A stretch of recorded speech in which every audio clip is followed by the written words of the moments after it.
Today on Whiskey Sour, celebrity colorist Greg Gilmore is in the building, working with icons like Toni Braxton and Tiffany Haddish while turning hair into confidence. Because when you look good, you feel good, and just about anything could happen. Welcome to the stage, my boo, my hairstylist, my everything, Gregory Gilmore. What's up, boo? Hey, what's going on? What How's it is going going? on? Listen, I'm enjoying my Tuesday and I'm happier Okay. to see you. So, how I'm are happy to see you you? too. Good, good. I'm enjoying my Tuesday. This is one of my days off when I can get it. So I ran a few errands earlier today. I got my nails done. And Yes. then I'm trying something different, a little silver, a little metallic kind Okay, of I see it. I like, situation. I like, I like. It's whatever, you know. But He said it's whatever. yeah. Well, look, listen, y'all see me. I'm back to the blonde. I'm back to myself. But then That's listen, we right. got extra elements in the blonde. Gregory, let me tell y'all something about this chair. This whole experience, because you know how they say their eyes were watching God. I like to say their eyes were watching Greg.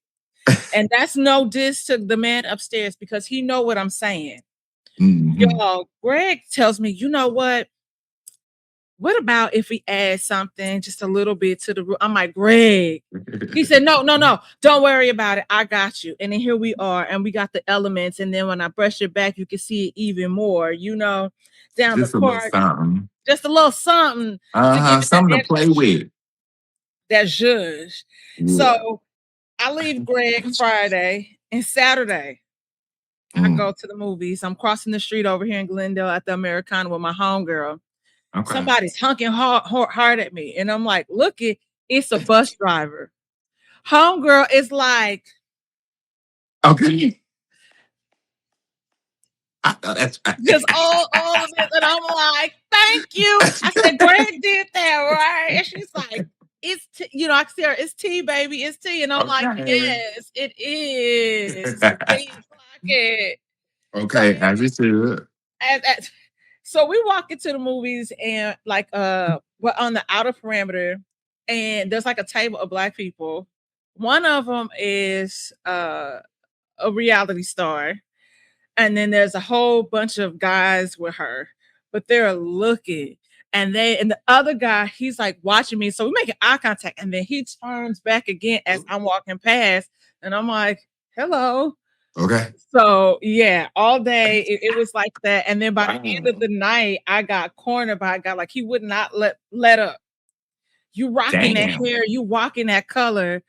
And Okay, that's how I you finally know got it's hitting. pressured. Yes, look, I got pressured into giving my number out because he was drunk. And you don't know Damn. how people get, but you know how, you safety. Attracting the numbers. I was like, Okay. oh shit, I'm outside. I'm popping. Thank you, Gregory. Popping. You always popping, but now you on 10. Now I'm on 1,000. Okay. Because that's That what we part, talking about, that my bad. confidence. I'm Right, like, true. I wanted to do my Tony Braxton 93 color one more time. And he was like, mm-mm. Mm-mm. That's over. I'm over that black. We It's gotta so, it's so like fun though. I like it because it's so different than mine. This is usual. yeah, which is the blonde. I love the blonde, but like I haven't been blonde in so long. And Right. I'm just happy to be back. And I Mhm. just have to say again, I I thank you. told you. I told you. Come on back. The blonde is where it's at, just because the blonde is a pop-in color. It's not a lot. It's not a lot of people who can rock blonde like that, especially even take blonde, like the hair color itself on certain textures. It could just be like detrimental, especially if you don't have no good colorist. You know what I'm saying? So, Greg, I know, listen, no, and that is the truth. And for those that are new here, or if you've been with me for a while, I started out with length with the blonde. I met Greg about 10 years ago, um, through one of my play sisters, my boo Bajana. And I said, I really want to do something different with my hair, and I want to color it. Do you know how to do this? She was like, oh no, you need to go. You need to Okay. call Greg. And then she just texted me the number, and I text you, and we've been locked in Uh-huh. ever since. Ever And since. I just I get so many compliments on the color. How do you retain length? What do you do? And I said, I have to give all of that to my stylist Mhm. because on my own, this would be all broke off. I'm be honest. But when you Yeah. have a great stylist, a great colorist, or a great chemist, because I talk about, I said, Greg is like a chemist. He knows what to do and he tailors things to my complexion. I like to tell him, I was like, this is custom color. That's what I told the teacher yesterday. Mhm. I said, this is tailored to It's my custom. complexion. It's It's not a custom. lot. It is I very custom. You know. so how did you decide that not only am I want to do hair, but I really want to put emphasis on color. Well, color is really like my second love. My first love is cutting. Right. So cutting is just my, but coloring always liked color, but I was always scared of color, especially even in cosmetology school. I used to experiment with like, my cosmetologist or my cosmetology school classmates. And, I done messed some hair up, that kind of thing. And I had did some highlights on my one girl who I took to state board with me, who was like, I would say like she was my pretty much my first client. And them highlights stayed in her hair for a long time. And I just felt like, I had confidence, like, I could do some color too. So if people were looking for something different, and I only had but so much stuff that I could do. Like I could do a wrap, roller set. I could do a cut, shortcut. Couldn't really mess with the bobs yet and all that kind of stuff. But I had, that would be an option. Like I can do some highlights, and so the highlights will always come out bomb. And they weren't toned. They were just straight bleach in the foils, rinse out, and I would wrap the hair. Like it was just they were just bleached highlights. And but back then, which I gotta say might be like '05, something like that. That was it was popping. If you had put a whole bunch of them in there, then it was still popping because it just was like bright color. So I just kind of progressed from there with the color and just got better and better at it. And then I started taking like advanced classes. I went to Vidal Sassoon in London and learned color. I did creative color, ABC color, Sassoon blondes. Um, just because I wanted to be well rounded on the cut and color expertise. And so all of that just kind of shaped me. And then I just got better and better. I cannot believe. I cannot believe I would just put color in there in the foil. I mean, it wasn't like no bad thing back then because, I mean, of course, majority of my clientele was black. So Yeah, black women weren't really getting into color like that still. Like yeah. color was, you could see some color on Black Girl, but more times than not, she probably would have opted to add pieces in versus coloring her own Mm. actual hair. And so I think because I used to just do color and I really was just shooting from the hip, but being, I guess, fortunate, I did a lot of color that didn't just break the hair off all the time. And probably because our styles was more oiled back then too. We had Yeah, more oil we used and stuff. So it probably kept the hair hydrated or lubricated, so it wouldn't like break. Now we don't use as much. So you kind of have to have all the chemistry behind the science down so that it doesn't break, you yeah. know. Oh my gosh. I love that. So you got into hair like around 15, right? Hmm. So how did that come about? Was it like spending time in the shop with your mom or, you know, playing with dolls or whatever? Cause like for me, listen, let me tell you something, Greg. Cause I Okay. know you probably had a little Barbie experience. I Cause did. for a week, I thought I could do hair because I had the Barbie salon. Like it had little wash bowls and everything. Because let me tell you, Barbie Barbie had a took salon. baby. Let me tell you something about my life, Gregory. I What? I am a Barbie enthusiast. I grew I up know Barbie that. everything. And my big sister and I had a Barbie nightclub. We had a supermarket. We had a bank. We had uh, tree house, mobile homes, horse stables, all this stuff. Barbie at one point had a beauty salon, Wow. and scaled to the dolls. And we had two wash bowls, we had dryers, all of that stuff. So you What? was experimenting with your dolls. So with Barbie, you could be anything you wanted to be. That we, Right. True. I I was doing remember hair. Barbie house. I Yes. remember the Barbie house. Like that was a big thing for the girls because it was so big. So if Hmm. the girl had a Barbie house and the Corvette, the pink Corvette for the Barbie, then she was like doing it, you know. Okay, so I was But doing it because I had you was multiple doing it because you had a houses. salon. Like Well, you had a salon, Barbie salon. I don't even remember no Barbie salon. and people think that we making up the Barbie nightclub. It exists just like the Dreamboat. Okay. The Barbie nightclub too? There's a Barbie nightclub. I'll send you a picture. Uh-uh. Uh-huh. What? I remember. That's Listen, I remember the crazy. theme song, and it would be these little to each outfit. It was like a little. I don't know what you would call it. It's not a pawn or something, but you could sit it in these different compartments in the nightclub, and it would talk. So it was the Barbie talking nightclub. And it had a dance What? floor. Oh, baby, when you see the picture, you're gonna be like, "What the hell?" Yes, That's crazy. that's crazy.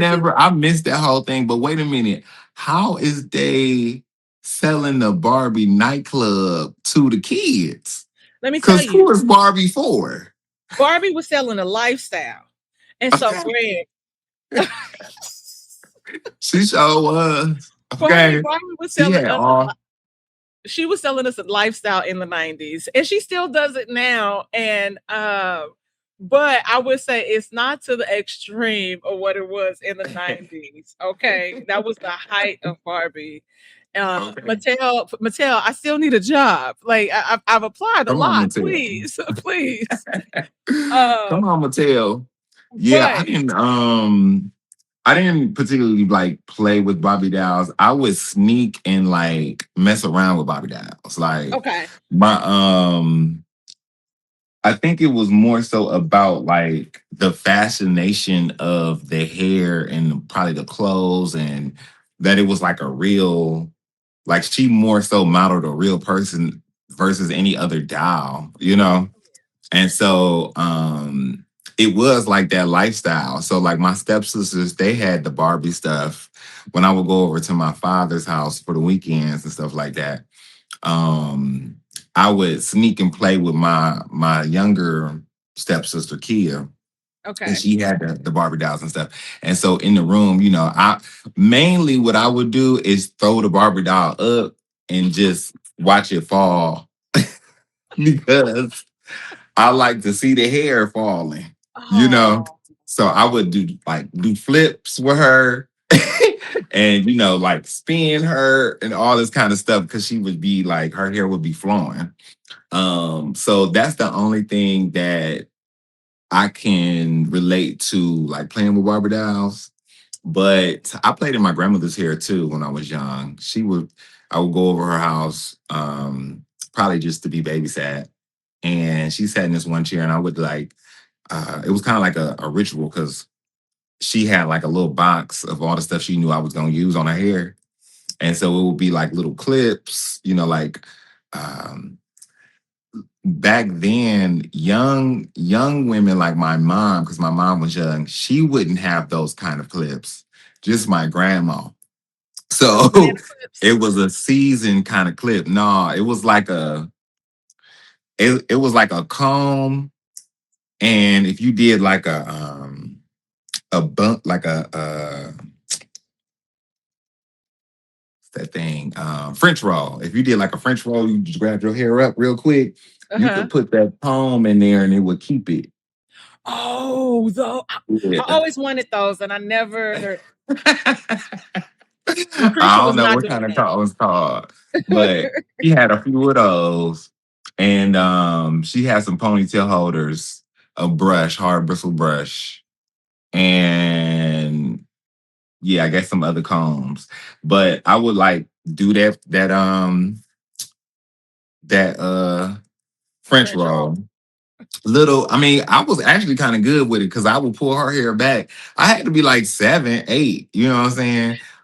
Yeah, I had to be young because I just remember what apartment she lived in back then, Wow. and I would pull it back, and I would, use my hands and like just roll it up in that back. But the thing is, like, too, my grandma's hair was silky, and it just combed well. Like she was somebody that when I would see her, when I would see her, she would just have her hair in a bun or a ponytail or like, pull back. And so I always was like, dang, my grandma's hair is like some good hair. It wasn't until I started actually doing her hair outside of school, like when I had got my license, was working in the salon and stuff, that I understood she had a perm. And I Oh, never okay, knew she okay, had a perm. I just thought her hair was silky. Like she had a real perm, not a relaxer. She had okay. like the Jerry curl, and she had it all the way up until I was about 19, 20 years old, and even before that. So she was used to like being able to pull her hair back. And I used to always wonder, like, it was so juicy. Like, just it had like a juice to it. It didn't ha and Greg, you didn't realize that that smell was like the I activator. It's I like, remember the smell, and I remember seeing the S curl activators on there, but I was too young to like. I didn't know what the difference was between a perm relaxer and nothing like that. I just thought that was grandma's hair product, oh you my god. know. So yeah, Oh, grandma was wearing a perm, oh my gosh. but I thought she had a little Indian. You know what I'm saying? Because it was so, and Like then it would be everybody says that. shiny, right? And she would do like, just throw it up, tossle it up, just little stuff like. So I felt like versatility made her hair like special or something. So when was that turning point where you were like, I I I know I could do something with this and I want to really invest in myself and go to school and get my license. Where was that turning point for you? Well, I guess the turning point was because when I was in high school, we had the cosmetology program. So Okay. I was getting set up for college. I had honors classes, all that. And and I eventually did go to college a couple of years after I graduated. But um, in the beginning, I was scared because my parents they wasn't really excited like they was gonna help me pay for it. They was just kind of like, Mm. what you gonna do? Okay. 12th grade is 12th grade and all that. When that come up, what you gonna do? So Mhm. we kind of had to like you had to make a decision if you were gonna take or participate in vocational programs Mm. in like sophomore year of high school. So that summer or just before that summer after sophomore year, or at the bottom of sophomore year, I had to make the decision. So I just wanted something to have in case I didn't have nothing after I graduated, or in case I couldn't really get into college, or it was some kind of difficulty with it. And I just wanted to have it under my belt. And it was like a creative thing, and I already liked it. But before I started cosmetology school, I wasn't doing nobody's hair or braiding or in the basement or nothing like that. I was just interested in the hair. Plus, my aunt did hair too, and she did my mom's hair. So my Okay. mom, when I was younger than that, like junior high school, even elementary school, I would go to the salon with my mom. So I just was very familiar with the environment. I knew how laid back, chill the environment was. It was just like a nice atmosphere, like when salons were open floor and people used to talk over the floor, or like the whole, everybody in the salon laughing at something. Some salons would have TVs on. You might have be like, laughing at Martin or something like that. Other salons might had no TVs, but the conversation was so good. You had a nail techs in the lobby area, might have one or two. They was having their own conversations. Ladies was under the dryer. I used to sweep around and just really kind of be immersed in the conversations and the stories and stuff. I heard some stuff that just, maybe little kids shouldn't hear, but not necessarily bad, but I was just absorbing a lot of stuff. So I think cosmetology seemed just like a comfortable thing to do, something that I knew I would excel at, that I wasn't gonna mess up. And the other vocational programs didn't appeal to me. They was like auto mechanic, home ec, You do like to cook LPN. though. Yeah, but I wasn't gonna be a chef. With no home, just home ec either. But I guess maybe I could have been sewing or something. Did okay, because what did they do in home ec? They did sewing, cooking. Sewing. You did a little bit of everything in home ec. You knew how to care for a kitchen. You learned how to sew, make. Right. You know what my vivid memory is of home ec and in middle school, Miss Glore, she had us cleaning the kitchen after we finally made the brownie dough, which I feel like it took us months to make them damn brownies because she put the batter in the freezer because kids would be bad. And I remember going to wash the dishes, and she's like, "Why are you using cold water?" And I was like, "Okay." And so I never used Okay. cold water to wash the dish ever again. That part. I do remember that though. Hot water for washing and cold water for rinsing. Yes. Mm. I still rinse with hot because I'm traumatized. Uh Okay. and then in high school we made uh what is the thing that people like that's like the potatoes and potato salad. I don't like potato salad. It's too many I don't textures. like potato salad either. Me neither. I know people go in on potato salad, and it's like, a particular way that people need to have it done and all that. I just never even opt in. I'll be Me like, neither. potato salad. It's Now, the wrong. sometimes when the potato salad is freshly made, like where the potatoes might be still a little warm, I actually like it like that. Okay. I've had it Well, like that and it'd be kind of good. But when it's cold, I'll be like, cold potato. what I learned was is that I made really good potato salad and I never tasted it. What? Yeah. Wow. They always be having you make the potato salad. No, that was in high school. Nobody better ask me now because I'm not gonna be good at it because that's something I don't even. It come across my timeline like, oh Okay, at least you yeah. know the ingredients. Cause that's Oh almost like a black card right there. Like if you gotta know the ingredients for a good potato salad. yes. Even though I What don't. is the girl that I they just do? know you don't put no raisins in there. I don't put raisins, and I hate raisins to be honest. Um, Mm. but I make mean collard greens and I use duck fat with that, and then I use and I make really good macaroni. So I'm that girl that's like, can you make your macaroni Mm. and greens? So I'm like, okay, I feel honored to wear that crown. Okay. I do a bomb mac and cheese. It's probably y'all done probably seen it on my Instagram long ago, especially during them COVID times, because I was cooking it up. We are look, we was all cooking it up, we was all thick. Okay. Oh, but I was gonna say too, sometimes I do like Waldorf salad. What's that? I think that's how you pronounce it, Waldorf or Waldorf?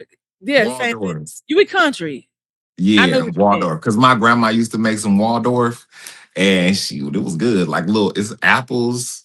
I think it might be some grapes in there or something. Okay. Um, but they make it with kind of this like very similar ingredients to how you make the mix for potato salad. Okay. Okay. So, but it'd be like apples instead and some other stuff. I'm like, I'm gonna have to look that up because Yeah, I'm like, Wardolph, whatever. yeah, I'm like, I'm looking at it. Oh, okay. See, now this picture got raisins. That ain't what your grandma Um, make it. You said grapes. yeah, I So mean, I'm like, she used to do hers with grapes. yeah. I'm like, Maybe okay, that's what was like making it more flavorful or something. yeah. Yeah, it says diced apple, celery, Mm-hmm. walnuts, and grapes, often served on a bed of lettuce. Okay, okay. Mm-hmm. Oh, it's Yeah. actually named the guy that created it, Oscar Tursky at the Waldorf Astoria. So that's why I got the name. So from the Waldorf hotel. style. Okay. Okay. He must Oh, okay. maybe he was lighter skinned. Yes, absolutely. Mhm. You putting grapes in the salad, you were. Yeah. Absolutely. So, Mhm. Greg,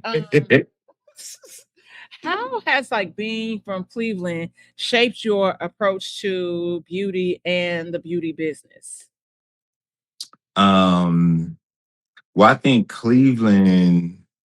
Well, first of all, Cleveland is country, and Cleveland is known for like having that good food. We thickums in Cleveland, So when I go back home, I be like a foreigner to them now because I be like on my little diet, or I be like, oh, I can't eat all of that, and da da da da, and they be they be mad, or they don't be mad, they just be teasing me. But it's also a city where like the energy can be very heavy, heavy in like pessimism, because it's just been like so much, so many things that has been taken away from Cleveland over the decades. Like, we had like a really nice flats, which is kind of like where the boats will come and dock off of Lake Erie. If you had your own personal boat, my grandfather had a boat. He had two boats. And so it Okay. was okay. It was like not uncommon for people to like just go to the yacht club and get in a boat and like sail, and then maybe like come down, like sail down to the flats and park the boat and go out and have some drinks, and then, like driving a car. Hmm. And so then like the flats just, I don't know what happened to the flats. It just was gone one day. Oh, wow. Yeah, and then now right now, since LeBron came and lit the city up when he came around, it was a lot more money that came into the city. So the flats kind of had a revamp. It was a lot of stuff redone in notable areas like University Circle, I think University Circle, and like down Euclid and stuff like that. But because of that energy, I think it makes you want to just succeed, and it makes you work hard because you want to have better for yourself. Even when you're in Cleveland, you're one of your main goals is just to have the comforts in life, like a nice car, a nice home, a nice stylized home, nice clothes. Because even though the city is small, you gonna go out when it's time to go out. If somebody come in concert, you going to the concert. In the summertime, it's really lit because it's festivals and like outdoor activities. People might like be having a barbecue, at their house, and you can smell the barbecue in the summertime when you just go through the streets. That's different from here because like here in LA, I don't hardly ever smell a barbecue going on. Mm, Like mm, it's no, I mean, it's black culture here, but it's just different. Unless because, I'm not always in like Compton, Carson, Gardena all the time. It might be more prevalent out there, but I still feel like it's a mix sometimes of like, you know, Latino and black. So out in Cleveland, it's just black. You might get a little Puerto Rican, you know what I'm saying? A little Puerto Puerto Rican. Rican and maybe a little Arabic or something like that, but not a Yeah, lot. And it's also very segregated, like it's yeah. like a unspokenly like segregated. So blacks be over here, whites be over there. We can mix in, but I would say it's like Atlanta. If you ever been to Atlanta, I feel like the whites and stuff they mix in with the blacks, Hmm. but everybody kind of stay in their areas and in their Yeah. zones, and they're just cordial with each other when they have to interact, basically. Um, but when I got to LA coming from Cleveland, I was already like a hustler. I was already like a self-starter. I was a latchkey kid. So even in junior high school, my mom would already be off to work. And I would be waking up, dressing myself, washing up, dressing up, locking the door, leaving for school, and that kind of thing. So I was kind of doing grown stuff at like elementary school. So when I got out here, I was just, I was ready for the grit. I knew it might be kind of difficult, and I was kind of ready for that. So And I just worked hard. so with that hustle mentality and transition, kind of going to just, quickly, that your first couple months in LA, I know some of the salons where you worked and everything, but you're building a clientele. What is Mhm. that like? Because you have booths, you got booth fees, and you got to buy all this stuff, and people don't think about that, but you like, I'm Yeah. determined, because that could, like, I to be honest, guys, LA is not for the weak. Mhm. It's not for weak. It will chew you up and spit you out, and then chew you up again, and then swallow you whole. Okay. But but one of the things It will. I can give you a lot of credit at, it's watching you and watching you grow, watching you excel, watching you elevate, watching you live your dreams, and it inspires me to go harder. And some days, Greg, I'm be honest, I'll be late. I'm like, Greg, I got the anxiety today, but I'm gonna watch this story. I'm gonna watch this reel, and it's gonna make me feel good, and it's gonna change my life. Uh-huh. You know what I mean? Yeah. And so it's one of those things where it's like, okay, I gotta get it. And I think if you don't have a hustle mentality, you going back home. So Yeah. kind of give us a little bit of your journey before we get into you and the technique with styling and Right. cut and coloring.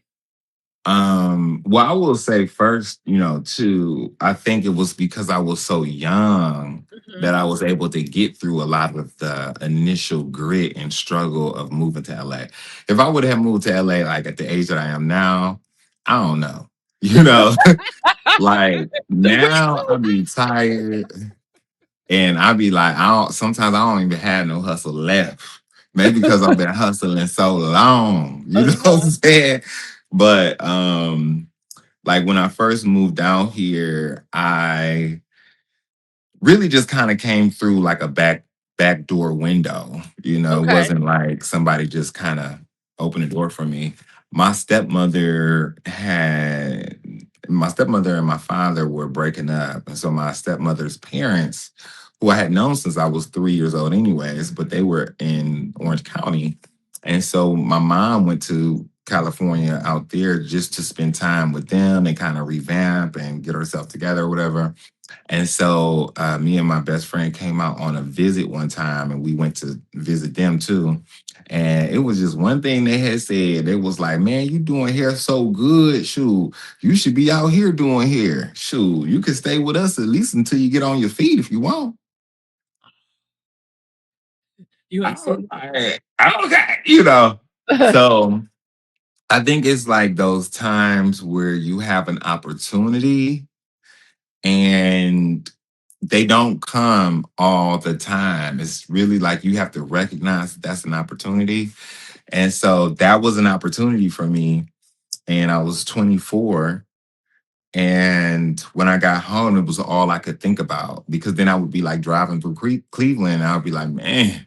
And then I think we had a real bad winter that year. It was so bad.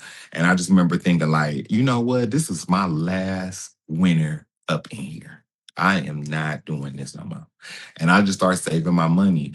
And it was really through the intention because realistically, when I think back on it, I had no idea how much money I really was going to need. Like, Mm, but I had enough, you know, grit and belief and fuel that it didn't matter how much I was able to save. Whatever I was able to save up until the date I said I was going to leave was what I was going to leave with. And I was going.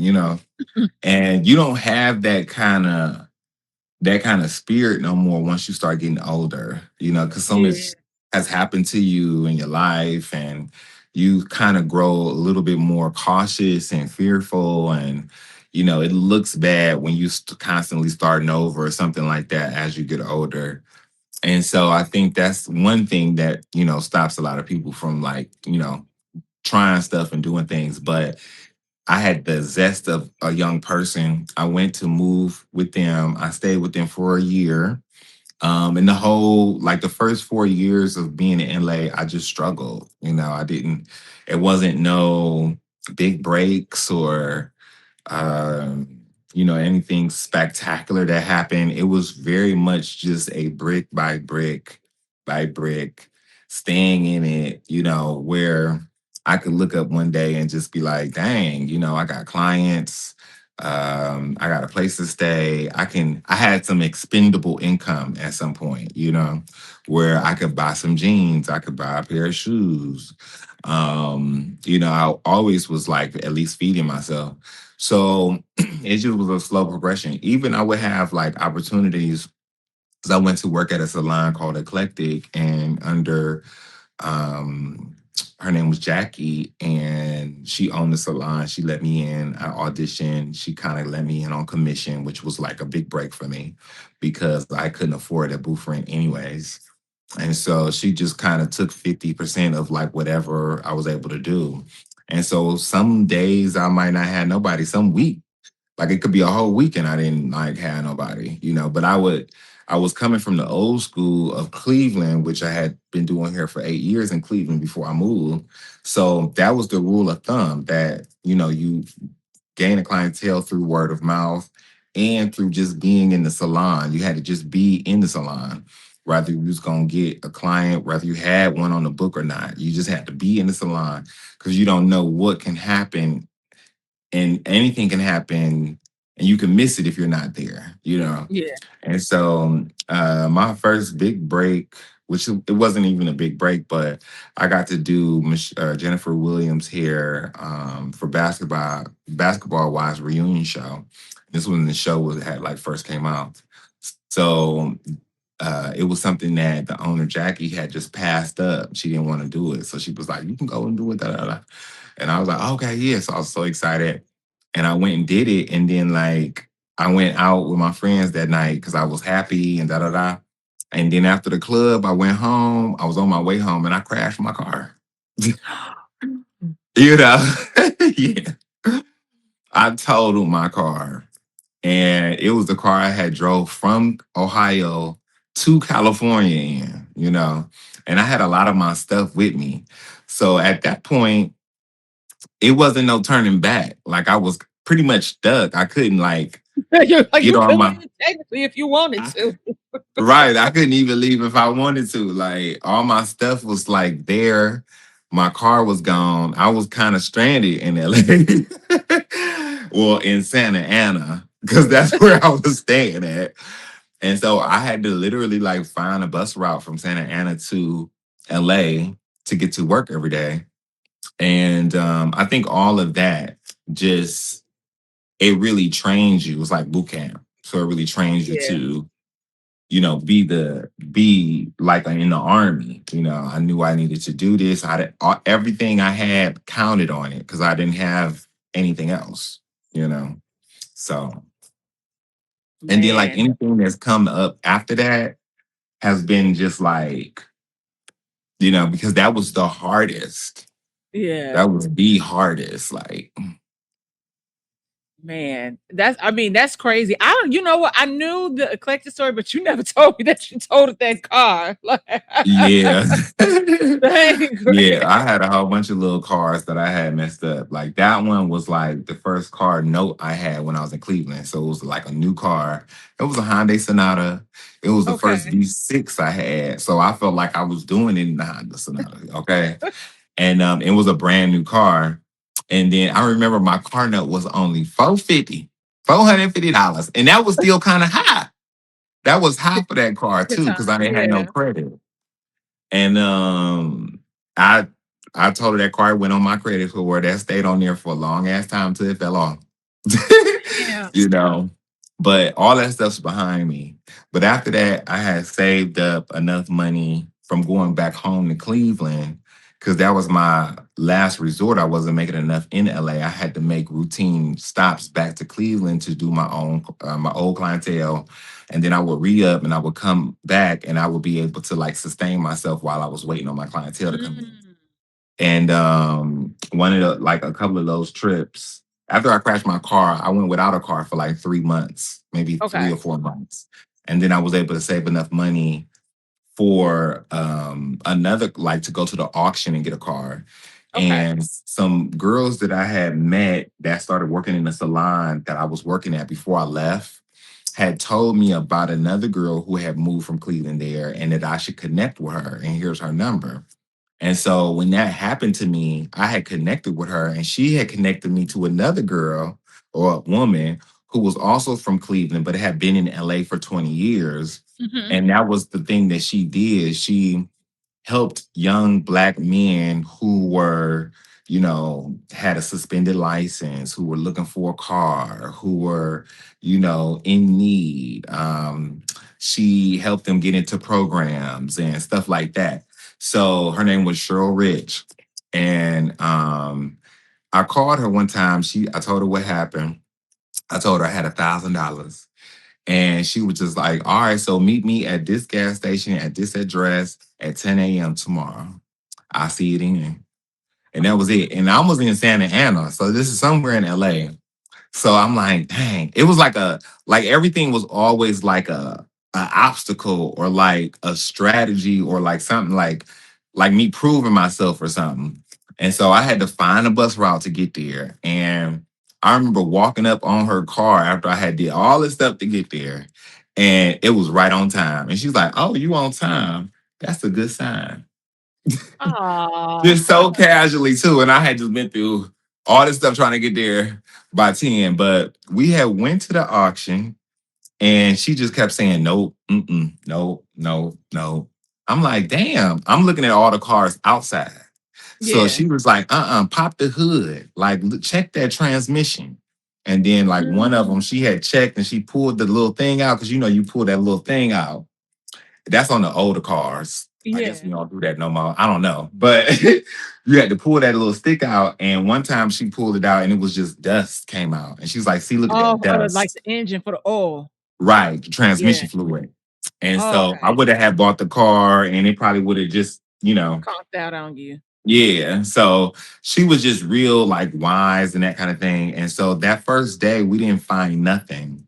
And I remember thinking like I was just down, thinking I was gonna get a car that day. And she was like, I don't know, but you can spend the night, you know what I'm saying? We can go again tomorrow. And I'm thinking like, I don't know, because it's like I didn't really know her. And then like I was just gonna spend the night at her house. I didn't have a change of clothes, didn't have no toothbrush, didn't have no nothing. And so I called this guy I was dating at the time and I asked him, and he was like, shoot, you better stay on that couch. You better stay on that couch and see you about a car tomorrow. And so because he said that, I was like, all right, cool. So I stayed with her. She's like, I got a toothbrush, an extra toothbrush, and some toothpaste in there. And yeah. And that's, she had gave me a rag and some soap. And I didn't have no deodorant. So I remember it was real hot that second day. And we was going to all these auctions. And she was just saying, nope, nope, nope, nope, nope. And then I remember feeling like I was musty, you know, and I was just like, oh my God, and I'm showing up to the auctions like a bum. And this one guy who was at the last auction we went to that she kind of knew, but probably just from seeing, they see each other at the auctions all the time. And so he was like, man, you got the same clothes you had on from yesterday. What's going on, bro? You need a car, huh? And I said, yeah, I do. And he was like, man, I got a little something you could pick up over here on Adams, just and probably run you just $1,000 or something. I've been trying to like move it. I said, okay, okay. And that was, of course, the exact amount I had. And so we went over there and it was a 96 Chevy Camaro. And it Okay. was like a T-top, like a Oh yeah. Thunderbird almost like. Yep. And it had rims on it for $1,000. And it had like that, remember that iridescent kind of like paint? that used to Uh-huh. change colors. It Yeah. had that, but it didn't have no AC, it didn't have no radio, and it needed a new clutch. But luckily, I knew how to drive a stick shift. So it was for me. And I was just driving around town hot as hell. The T top would come off when it was, but if I took that T top off too early and I would be stuck in traffic, the sun was just Beaming. beaming on my shit. Like Beaming. Beaming. leather Beaming. seats, I was just because Oh I my could. gosh. Okay, because it was manual. Like I had to like take the things off. So to put them back Yeah. on, it was like snapping them back on and all that kind of stuff. So yeah, crazy. Man, that's a crazy journey to get to where you are now. But Greg, Yeah. you've trained globally from London to LA. What's something the international beauty scenes have taught you that the US hasn't caught up to yet? Mm. Um. I think that, I see it here in the United States too. But I just feel like when you go internationally and you focus on hair and that kind of thing, it's just a lot more of a refinement over Okay. there. I think that kind of going to other countries and things like that has helped me to refine how I present hair, how I talk about the craft. It's more of there's a elevation to being a professional hairdresser over there. Um, like over here, it's it's not like that now or like how it used to be, but before it would be such like a hobby job. Like, Mm, just something people fell up on or just decided to go to cosmetology. And then, it wasn't like a credible pursuit. Like if you said you wanted to go and do cosmetology, they'd be like, why? You don't yeah. want to go to school or da da da. Over there, it was like a respectable, it's more of a respectable position or profession. And so as how they approach it, even in the education, it's just very structured and detailed, and it's very serious sometimes. Um, but as like time has evolved, they're edgy too. I think of like Tony and Guy. I think about like, well, Paul Mitchell is here, but that kind of edgy aesthetic that still has this refinement to it that Mhm. is polished, that kind of thing. That's what I get from international. And I think that energy kind of rubbed off on me in a way where I was able to be seen by bigger brands in America where, I seemed like I fit the bill for being a part of the team or being a global representative, ambassador, that kind of thing. So what would I okay, so in that retrospect, so what does it really take to earn respect in the hair industry today? That's a good question. I think it's just putting in the work. The work speaks for itself. As long as the work is good, you got to get respect. You can't do nothing but Yeah. respect me if the work is good. Because the work tells a lot. It tells, that you've been dedicated to the craft, no matter how many years you've been doing it. If you're good, you've been practicing or you've been getting good. Only way you can be good is because you've messed up.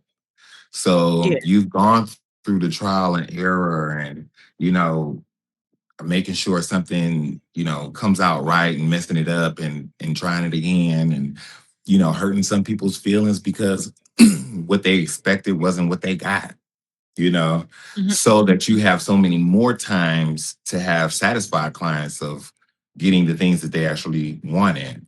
Um, so I think the respect comes from just the work first.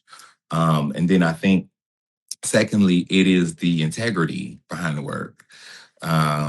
Just being real with people about what you're doing, about the processes as far as the clients go. But like just in as far as the industry and amongst your other cosmetologists, I think just the way that you handle the hair, how knowledgeable you are about hair, how knowledgeable you are about a technique, your willingness to share information and not gatekeep. That earns a lot of respect, from your peers and things like that. And just, keeping it real. I think when you can be down to earth and you can say things plainly and keep it real and not hide or sugarcoat the truth, let people know that like this is hard, or not every hair texture can take this, or you letting people in on what it is, then you'll get a lot of respect that way too. Man, that's a lot to take in, but also understanding that like you ain't no, and there's no shades of nobody, but you put in the work, the hours, the effort. You're just not some Instagram stylist and making us That's true. come to your shop with our hair already washed. Okay, no, don't do that. But Listen, I think that that has to also be put in context too, because like me just being a veteran at this now, I guess it's been like 25 years since I've been doing hair. Um, of course, like when you go to a professional setting or just a professional in general, you as a client or a consumer, you do expect to receive a shampoo.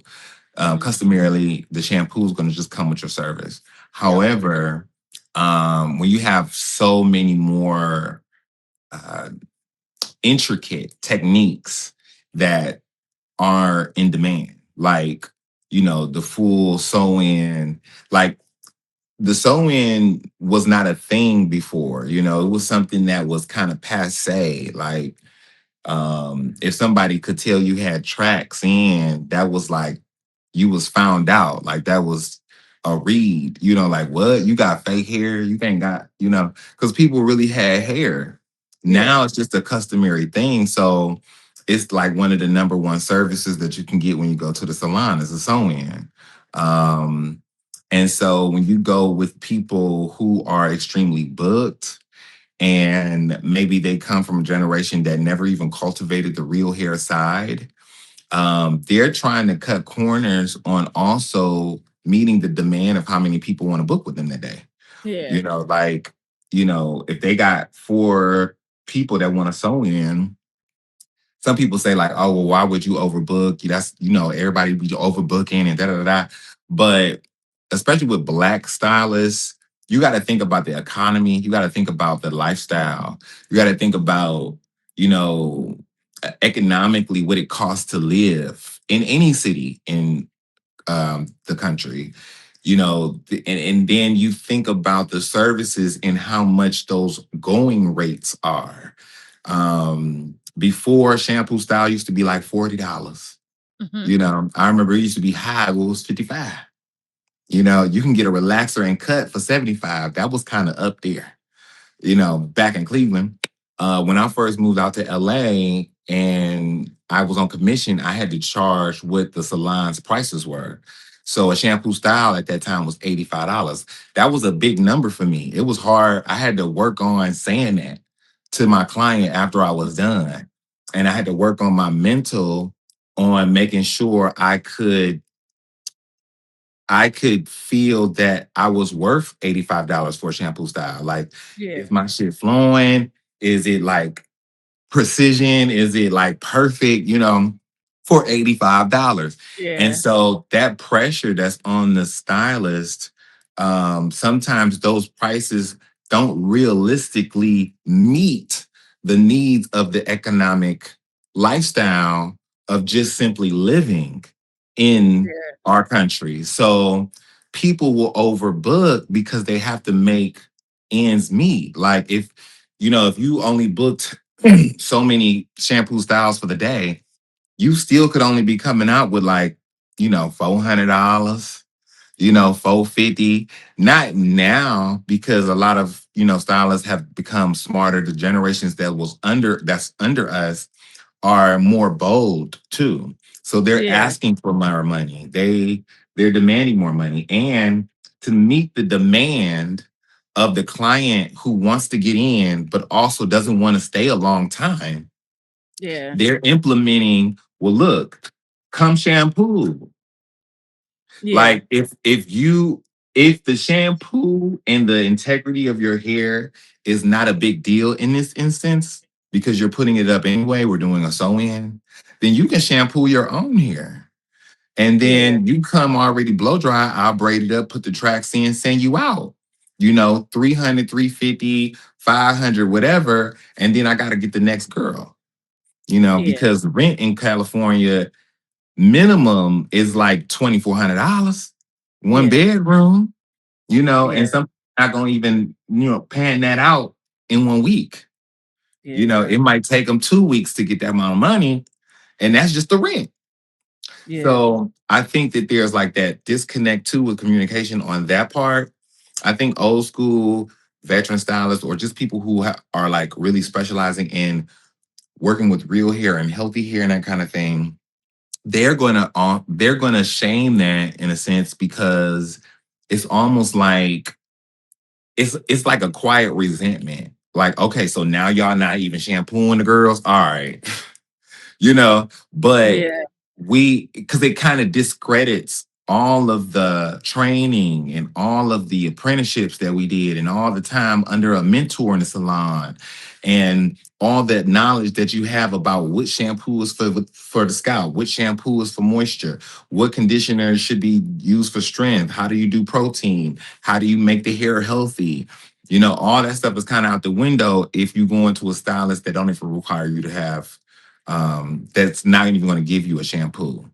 So mhm, there's like this little resentment back and forth there, and it really just you need to see both sides of the story. yeah. I never looked at it through that gaze. And maybe a lot of people have not because we do see, sew-in prices or even braids that are even double what you're talking about, and it's like, dude, I can't get a shampoo, and I think, and to your point, my girl, we have the same girl, that does, she does offer it, but it's like, does she, like you said, like, does she have the time? And, is she, but it's like you said, you trying to get in and out, or you trying to have a full Mhm. on experience? And I think that's one thing too. Like, I think we've gotten so used to running the rat race and rushing that Yeah, we no longer know how to enjoy the experience of getting our hair done. Because getting your hair done is like therapy, right? Because you don't let anybody on your head. So you're not gonna true. go to any therapist and just let it all out. It takes trial and error, Yeah, to get that good hairstylist. stylists. Look, Hmm. fortunately for me, I didn't have to go through that. We meshed immediately. Thank God. Right, you've been secure for 10 years. Yeah, because could you But imagine? some people ain't got it. Some people Some ain't got people it. don't, and it's just, things change, and seasons change with people. But I think that's one of the things that I have been learning to do as in this chapter of my life, where it's like, uh rainbow sunshine, it's a lot of stuff just meshed together, and that's Yeah, okay, but enjoying the slow moment. So like the time I spent with you the other night, I really truly enjoyed that. I was like, dang, like, it's been a long time since it's just been me and Greg, and we yeah, really get to talk and unpack different stuff. And I'm telling you what's going on with me, and you telling me what's going on with you. It's been such a long time. And like you refer back to what you said in the beginning, the ritual of going to the salon. It no longer yeah. exists anymore. Mm-mm. Mm-mm. Everybody in suites and stuff. And I think like the bottom line is just the timing, Yeah. I know clients get upset when they like hear certain prices and certain things that are more expensive now, like braids, like you said. But I think that they never even really considered how much it takes from the stylist. Yeah. Like we've always been doing the braids, like singles and all that kind of stuff, but we have been like dangerously underpaid for years for Mm-hmm. that. Like that's a long time. You're Yeah. spending 6 hours with somebody doing these braids, and they come out and they got a style that's gonna last them a good 3 months if they want to. You Yeah. know, that's like, can I get a little something for that. Like not no Yeah, 150, not no 300. Especially in today's economy. Today's economy is inflation. Everything is expensive. Supplies are expensive. So I think that people can try to relate a little bit to that and have some empathy for just what it is. And at the end of the day, getting your hair done is a luxury. It's not yeah, something that everybody honestly can afford. Sometimes you really have to be able to do your own hair, just like women can do their own makeup. When they yeah, go out, and you got to be able to do your own hair. So it's more of like a luxury type of thing, that everybody just is not going to be able to do. But it pushes you to level up too, yeah, and try to, absolutely.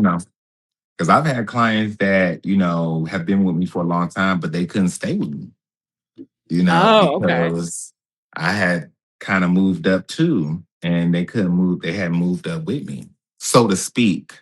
No offense or no pun intended to nobody, Right. but you know what I'm saying. Yeah, I get what you're saying. So you've worked on major stages and expos. How do you balance being an artist versus an educator?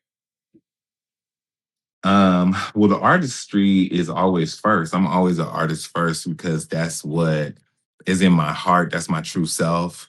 Mhm. I can just really go on expressing myself and just doing creative things, and I will be happy with just that.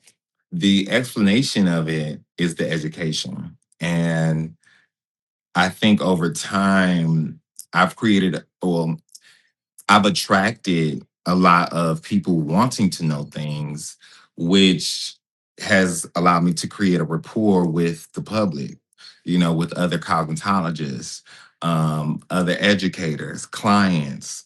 And I think that that is maybe another talent that one needs to have on how to articulate something in a way that is easily digested by another person, even if the person does not have any idea about the subject. It's just kind of something that comes with a little bit of practice, a little bit of a knack for it, and improvisation too. Especially like if you're going to be in front of an audience or in front of a group of people, you should be able to like kind of flow with your words and say the things that need to be said about the subject. And it's like other things too, like with educating where, you learn on the way from just experience. But I kind of fell into educating because I was called to do it. And so it was like Design Essentials, which is, everybody knows Design Essentials on the black side is, one of our meat and potato products. Um, they had hit me up for education, and I was Mhm. just ripe enough as a stylist and experienced enough to be confident to say yes to the opportunity. And I had like kind of grew up in the salon on Design Essentials. Mm. Like all the stylists that were ahead of me and did really good hair used Design Essentials. I shampooed all those clients. I could feel the difference in the hair after using the product. So it just kind of fell in place very naturally. And I was already so familiar with the product, I could tell everybody who didn't know about the product, whether it was on stage or not, because it was like second nature to me. And so I just excelled. And then because of that kind of stage presence, impact, I started to be noticed by other brands. So I started working for Torres Hanzo, then I worked for Matrix. I worked for some other little brands in between, but then I'm here at Moroccan Oil now. Yes, Moroccan Oil has been our girl, you know. Okay. We love everybody else, but here we are with Moroccan Oil. So what has that Uh, experience been like transitioning into Moroccan Oil? Especially now that Moroccan Oil has expanded their brand and it's not just, we just use remember the little oil at first and then they had, mhm. Okay. added hair care, the shampoo, conditioners, and now we got Right. body butters and even a nice lip butter. Perfume. Okay. Yeah. Perfume. Oh, Uh-huh. and listen. Mhm. Y'all want a little summer glow. Moroccan oil Okay. got you. That part. Okay. We about to have skin too. Okay. But Um, yes, they started with the little bottle, the little oil. I think it was Mhm. appealing to black people in the beginning because it was an oil. Yes, And we just like oil. we do. Um, and it smelled great. It still smells great. That's their like it's a very signature smell that Moroccan Oil has. And it's like over the years, I'm sure just like with any other brand through hard work, with the original people that worked there, like Antonio, who's the creative director, Robert, who's global VP of education, that kind of thing. They started with the company from its humble beginnings, and they went door to door and all that kind of stuff to really grow the company. So over the years, it added new products like shampoo, conditioner, everything spawned from the oil. And so the main theme about it is that the oil runs through all the products of the whole line. So when I came into Moroccan Oil, it was because they were launching the color, their professional color, which also took the company into the professional hairstyling world. Before it Mm. was more consumer based because it was more of like a consumer product. It's styling products, it's shampoos, it's things that, you go to Sephora get, you go to Ulta. But once it got hair color, that's not something that's generally sold to consumers. It's only sold to professionals. So it launched them into a whole new bracket, so to speak, of like hair.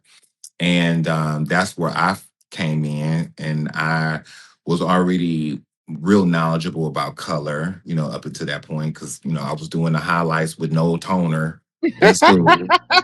Okay. So by this time I had like really came to a mastery around the color, especially when it pertains to textured hair, which is like a very particular avenue because textured hair is extremely sensitive. It's probably the most sensitive um, texture that we have on the planet. And so it takes a very unique knowledge and handling, consideration, and technique for texture hair to be colored. And so I think they like that about me because that technique and knowledge and all that also can apply to naturally straight hair. And so then you have someone that is universal, and then universal means you have more value. You can work in other avenues. You get more from that educator. So I moved in with them, and I introduced the Black woman to the professional side of Moroccan Oil. And so that has been amazing. Okay. You're wearing Moroccan Oil color. Okay. Which the blind, I mean, and we've been using Moroccan Oil color since I didn't join the brand. Yeah. So it's been, I think it's definitely been 4 years, but I think it's about like five, going on five, or it might be like 4.5 years that I've been with the company. And the color has been the bomb every time. It has. And it's a good color. Okay. It's it's giving what it needs to give, and I'm happy here. So Moroccan Oil, thank you. Okay. And then It Greg, does. oh my It does. gosh. And Those then they hands. branched off into some other stuff. Like now, it's such a global brand. It's in 93 countries. It has different, department heads for different areas of the globe. Yeah. And it's branched off into so many other things like lip balm, the body butters, the shower gels, the toners. It's a lot of stuff that you can find at Moroccan Oil now that makes it so much better than when it first came out as just the oil. Listen, I'm gonna tell you this, Moroccan Oil. I'm looking at y'all in the camera. I'm excited for what's next. Like I'm the brand ambassador, Like every Okay. time I come and see you, I'm like, oh my God, what's this? What's this? And then you have like testers of different stuff, and I'm like all in. I'm like, oh, I might have to take this Uh-huh. home. We were in. Yeah. Cause didn't I give you some of the perfume? No, so I was trying to do a test ad and then it didn't come out Uh-huh. how I wanted to, but then I sent it to you like a year later. You was like, oh, you could have sent me this less second. Okay. Listen, Right. I be trying, Right. I'm playing with how to do campaigns because one of my goals is to have a campaign, uh, Moroccan oil by the end of the year. Somebody, but Okay. Moroccan oil, you want to come home? Because baby, I was That gonna do part. one with the lip gloss you gave me, the lip balm you gave me the other day. I'm gonna do one. This is my hair thing. Okay, come And on, then come tag them on on. the hair and the balm. I'm Yeah, like, all tag right, them. Let them see what's yeah, going on. Let them see you work. tag them and you know. Okay. I But put in a good word for you. I'm like, listen, baby, cause fill my cup and let it overflow. Okay, that part. Shoot, me too. Shoot, You know, I ain't okay. in charge of everything. I Listen, just represent yeah, listen, okay. we are here to reap the harvest that God promised us. Amen. That part. Hmm. Amen. Um, so in you know, creating art, because we like to call your work is art, baby. That You part. Thank you. ventured into the world of gaining celebrity clientele. Mhm. What is the difference from like doing, celebrities? Sometimes there's some of our faves than just the Uh-huh. everyday person. What's the difference? Yeah. Like, to because you're working with so and so, and then it's me that come in. Right. And Okay. I'm Well, not I gonna say mean, I'm the everyday girl, because baby, I'm not. But it's just like, you know what I mean. I you yeah, I know know what you mean. It's like the client, I can never really lose sight of my everyday girl because Yeah, that's my meat and potatoes. You yeah. know, celebrities will always kind of just come and go. Okay. I feel like celebrities are more seasonal. You know, like they're going Okay. to be, if you have a particular skill set or a particular niche, then if that niche is trending, then you can be on top of the world. When Yeah. that niche is not trending, then you might not be doing a lot of celebrities at the time unless Okay. you diversify your portfolio. So like I don't necessarily particularly like working with weaves all the time. Yeah. I feel like they're fun. I can work with weaves. I've worked with wigs before. You can do a lot of wigs on set, things like that, styling it, cutting it, whatever. But to me, it's just something about hair coming from the scalp that I love, Yeah. and I just really focus on that. So if I do any celebrities, they come because of that skill set. They come because they're in the mood to be themselves. They want to wear their own hair, or the new look is just them unapologetically, real hair and all. That's Yeah. the look. And so when I got with Tony Braxton, that was where she was on, or what she was on when we got together. She was coming off of taping the Braxtons and that kind of thing. And so we did, like, I worked with her for a little bit before we actually did anything that was like I could post or whatever. And some clients that I have that are notable are like that. Like, some people would never know I had worked with them, like Nia Long, which was a dream come true from Cleveland, working with Nia. But when Nia came, she came to get her real hair done. So she was coming in for regular, conditioning, shampoo, conditioning, health, because her hair is long and it's healthy. So she wanted to go to somebody that was going to be able to do her real hair correctly. And the work was beautiful, but it wasn't like the moment to say, like, can we take a picture of this? Right. Because like a lot of times celebrities are really actually funny about you taking pictures or posting them. They, for one, do have their brand, their reputation, whatever. Their look sometimes is their money. And so they may not always be feeling camera ready. They Yeah. come in just as a regular person, they not done up, whatever. It's just not the time to take a picture. And then, like, if that's a season where y'all work together and it never was a time, it just never happened to be a time. But I try to treat everybody the same, as far as what I'm giving: integrity, professionalism, real care, and thought around what I'm gonna my service, what I'm gonna deliver. And what I'm delivering is real hair, Yeah. healthy hair, real hair cutting, real knowledgeable hair coloring, I'm probably one of the best colorists in Los Angeles, black colorists, and colorist period I was in about to say, LA. no, we're not limiting it because, baby, let me tell you Okay. something. What did I say? They eyes was watching who? Okay. Because let me That and this part. is and this is not even trying to be, egotistical or anything. I can speak from experience and what I've seen people try to do and how to copy. Greg did my hair one time, and we were kind of in COVID season, and baby, that platinum was perfect. That platinum pixie was Okay. perfect. A girl, an influencer took our picture. I took it at the beach and I sent it to you. I remember. Somehow this lands into the hands of my cousin. My cousin subscribed to this girl's page. She was doing color. And whose color was she trying to mimic? Mine. And Okay. actually Greg's, because that's Greg color. I'm just the muse. He just put it on me and it worked out. And I was Mhm. like, you you couldn't simply ask if it was okay to use my IP, my picture, credit Greg, credit me where you got it from. And I was spamming her comments for a while about it. But What? it's What just, she had posted it as the inspo of what she yeah, did? oh, I'm gonna try it. My goal is to get this color, Oh. this But tone, you everything. do that And, all the time. and I'm like, you know, just a little credit go a long way. Little credit go a long way. Little Okay. credit Because you famous out in these LA streets when they see you. They be like, you listen. Greg's client? Yes. They like, do you go to Greg? Yes. Do I you go go to to Greg. Greg? I've Okay. been trying to That's get in. so I said, funny. baby.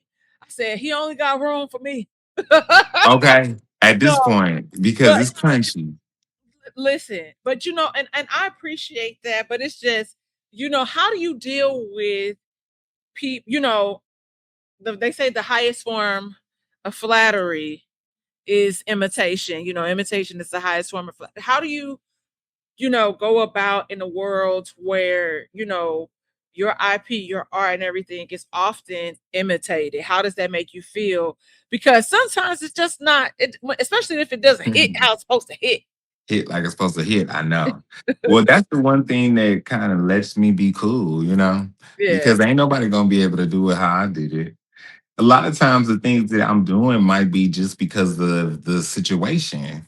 yeah, It could have been done because it was a way to turn around some color on this client who has a particular type of texture and that yeah, can only do so much. And then we came up with this. So nobody is going to be able to necessarily recreate it if it wasn't like an intentional thing to begin with sometimes. Because I yeah, think the beauty about the business and being an artist in this form, cosmetology, is that you also are working with in a collaborative effort with the client's hair. yeah, So it's you and the hair, which y'all come up with. It's spontaneous. Um, it can be, abstract or it can be, intentional too, depending on what the client's preferences are. yeah, So when because people come to me all the time with, inspo photos from other stylists and things like that, and I just always, I when I was younger, I used to get mad at that hmm, because it would be like, I don't feel like imitating somebody else's work. I'm an artist. Like I don't do what I'm gonna do. But when I look back at it, it was really because I would either be intimidated by the style, that okay, it was something, that was of a high skill set and maybe I wouldn't be able to pull it off. So why would you sit here and try to put this pressure on me, especially unexpectedly? And I'm trying to just have a regular day, and you come in with some fireworks. Like I don't feel like shooting fireworks today. I'm not in the mood, or whatever. But that's real. now it's been so many years and me so long doing this that the strategy that you have to come up with and the challenges that you face when you're like in the salon is just an everyday thing. So when somebody says that, like, they have a picture, I'm just kind of like, well, based on the picture and based on your hair, this is what we can do. This is what you can't do. You'll have to compromise here. We could probably, do more here, and we can get something like that. So it's always an inspo picture, meaning that it's not going to look exactly like that, but it's fueling the direction of where we're going with your hair today. So it could be like, challenging for them to get the color that's on the picture, or even the styling is just something particular like that I would like really have to ask that stylist, like, well, girl, how did you do that part? Whereas, on the other side, I can't ask her. I'm just going to use my best advantage. And some people hit the mark and some people don't, and then you see it on Instagram. Yeah. This is what I asked for and this is what I got, you know. Right. But it is a lot of pressure on stylists, me too. When clients bring in other artists' work, you just make a medium ground for yourself so that you can get out on top.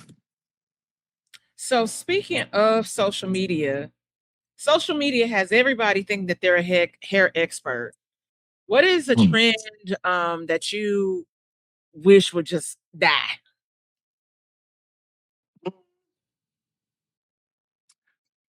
I guess I would have to say like finger waves. I have never really particularly liked finger waves. I think it's like I know So all the girls I want to love pull finger up a waves.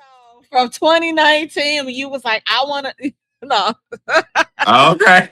I was gonna be like, let me see this photo because but it's nothing wrong with finger waves. And I've done a whole bunch of finger waves, but it's just one of those styles to me that's so overly stylized Okay. that it's not for every single day. Okay. So unless you're going to a event or something that the waves are for, then you don't have to have waves. I feel like the girlies had got so enmeshed in the wave trend that the waves was every day with jogging pants, with going to the grocery store. You got like just waves in your head, and that's okay if that's what you like.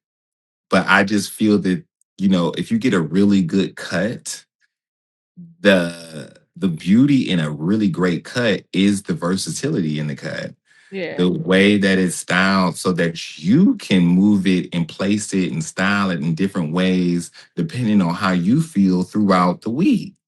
If it's you come to me, get the reset, get the cut, you can come it to the back and wear it away, for something. You can go to brunch and have a part on the side. You can be going into an interview and just kind of sleek it over to the side and make it more chic and sophisticated for the interview. And then you can toss it with your hands when you get out of there and go to an after five party. I just like the versatility in that cut versus having something just set on the head to try to last for 2 weeks and you gonna have that same style for 2 weeks. Like Yeah. it's stuck like that, on your head. You can't comb it, you can't mess with it, And I know that, black folks, we're used to that, but I think we're in a time now where you have so many more options with your style. Okay. Well, Gregory, as we wrap up, I want to ask you this last question. How do you think identity and self worth are tied to hair, especially for Black women? Mm. Oh, that's loaded. Well, that's like the main thing I always be talking about is how your identity is wrapped up in your hair. When you walk into the room, your hair speaks first. It speaks for you first. You don't even have to say a word, and however your hair is, people can already get an impression of like who you are, what you're about. Um, and that goes on like the color that it is, the way that it's styled, the type of techniques they see, how well kept it is.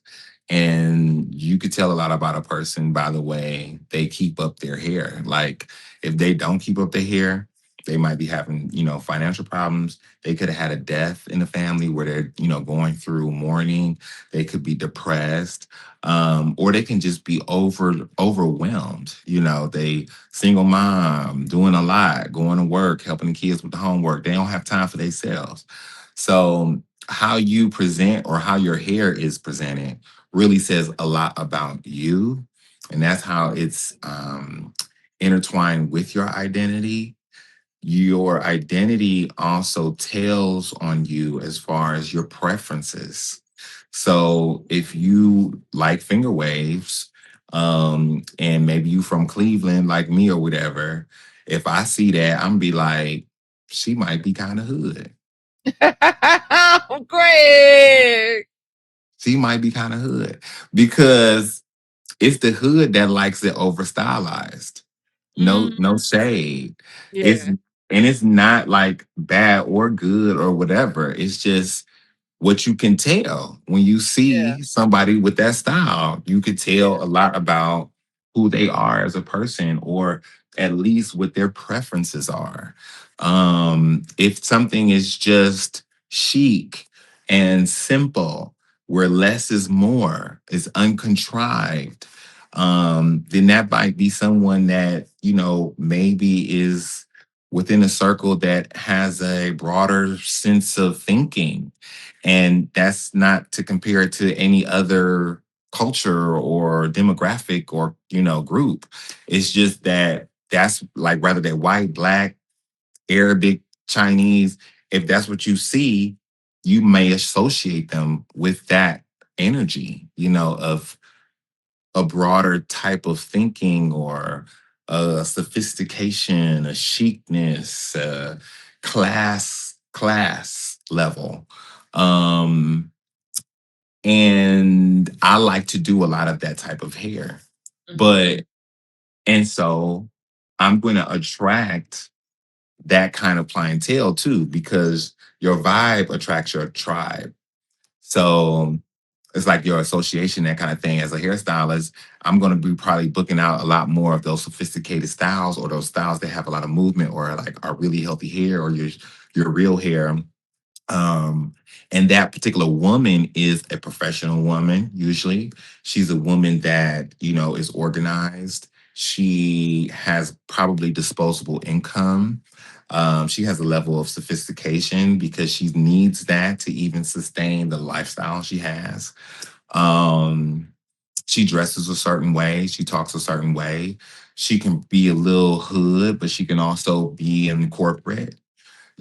She's kind of versatile in that way. That's my girl, my clientele. So um, I think that when you look at a perfect example of like identity coming throughout the hair is like Rihanna. Rihanna yeah. came through. She had the long hair. She was Ponderepe, and then but we was noticing her, but we wasn't like on her. It was like, okay, it was a little hit. We was like da da da. Man, she cut that Ursula Stevens had cut her that bob jet black, and she came out with Umbrella. She was, hmm because it was the hair that gave her a totally new persona. Yeah. It changed who we seen her as. And Right. Right. then Right. right after the Chris Brown thing, she was a good girl gone bad. She was Yeah. edgy. She had the fade, the parts. She had put a little color, and she was in combat boots, and she Yeah. was walking around with the gun. So her hair really reflected the vibe and the phase she was in at the time. Absolutely. And Yeah. so I think we all, as regular people too, have those evolutions of ourselves when we have the groaning to change, when we Yeah. want to like cut off our hair or try a hair color, or just simply some kind of new look. That is a transition into the evolution of you as an individual, or the evolution of your person. If you look at yourself over the years from high school to your 20s to your 30s, your hairstyle has changed too. And you can hmm see how it's progressed over the years to match who you are or who you have been at any particular time, what phase you've been in as a person. Yeah. So I think hair is very connected to who you are as a person and your identity. And it is because it feels good to be home. Okay. It feels good to be on. It feels Okay. good to be home. Right. You used to that attention. Hmm. The people turning heads, getting The numbers. honking. Right. The honkings. Right. You at Yes. home. You back at home I'm now. back at home. Greg, Okay. I thank you so much for spending the afternoon with me and just giving me a little insight Welcome. and giving the world insight into your world. And I hope that we can get you back here and dive Okay. even I'll more come into back. the cut and color, the art Right. behind Gregory Gilmore Mm, and his life with Moroccan Oil. So okay. if the people want to connect with you, how should they connect with you? Tell us your social, your website, and Right. everything. So I am Greg underscore Gilmore on IG. I am the G Touch on TikTok. And I am Greg Gilmore Artistry on YouTube. Um, and my website is Modern Heritage. That's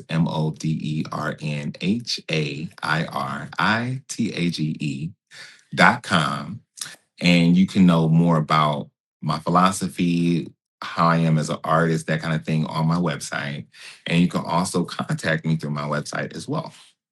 Yes. Well, thank you so much, Greg. And everyone, please be sure to like, subscribe, and share the podcast with your family, your friends, and even if you don't like them, we'll see y'all back here next week. Okay, that part. Thank